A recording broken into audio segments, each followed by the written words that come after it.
সীমান্তে একের পর এক অনাকাঙ্ক্ষিত ঘটনা থামতেই চাইছে না। কোনো ধরনের পতাকা বৈঠক ছাড়াই বিভিন্ন সীমান্ত পয়েন্ট দিয়ে ভারত থেকে মানুষ ঠেলে দেওয়ার চেষ্টা চালাচ্ছে ভারতীয় সীমান্তরক্ষী বাহিনী বিএসএফ। চেষ্টা করেছিল, পরে বাংলাদেশ আমাদের গ্রামবাসী বিজেপি মিলে মনে করেন তাদের ধাওয়া করেছিল, তারা মনে করেন এই ভেতরে চলে গেছিল। এখন যাওয়ার পরে তাদের মনে করেন এখন তো চারিদিকে পাটের কারণে আর দেখা যাচ্ছে না তারা তো কোন জায়গায় আছে, তাদের ব্যাটিং পত্র সবকিছু আছে কিন্তু লোক নেই। হ্যাঁ, 3টা মহিলা এসেছিল আর একটা বিএসএফ এর এমন আচরণে সীমান্ত এলাকায় তীব্র উত্তেজনা ছড়িয়ে পড়েছে। তবে এই পুশিন ঠেকাতে সীমান্তে অত্যন্ত কঠোর ও শক্ত অবস্থানে রয়েছে বর্ডার গার্ড বাংলাদেশ বিজিবি। এলাকাবাসী সতর্ক আছি, তো বিজিবি ভাইদের মনে করেন যে সর্বদাই টহল দিচ্ছে ওরা।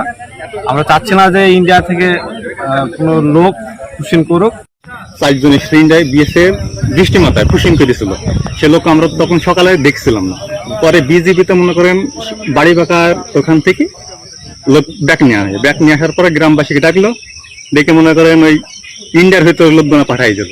ঠিক আছে, তোমাদের কোনোভাবে বাংলাদেশের ভেতরে ঢুকতে প্রবেশ করতে দেওয়া হবে না, তোমরা ইন্ডিয়ার মানুষ ইন্ডিয়ায় চলে যাও।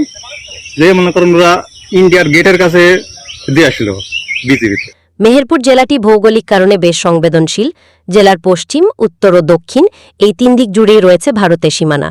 প্রায় 47 কিলোমিটার দীর্ঘ এই বিস্তীর্ণ সীমান্তের বিভিন্ন পয়েন্ট দিয়ে ভারত অনবরত পুশিনের চেষ্টা চালিয়ে যাচ্ছে।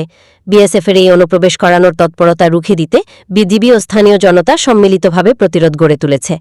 উত্তেজনা ও আতঙ্ক সীমান্তে বিজিবি ও স্থানীয়রা পুশিন ঠেকাতে শক্ত অবস্থানে থাকলেও সীমান্ত ঘেঁষা গ্রামগুলো সাধারণ মানুষের মাঝে চরম আতঙ্ক ও উদ্বেগ বিরাজ করছে। কখন কোন পয়েন্টে পুশিন ইস্যুকে কেন্দ্র করে বড় ধরনের সংঘাত বা উত্তেজনা ছড়িয়ে পড়ে, এই আশঙ্কায় দিন কাটছে তাদের।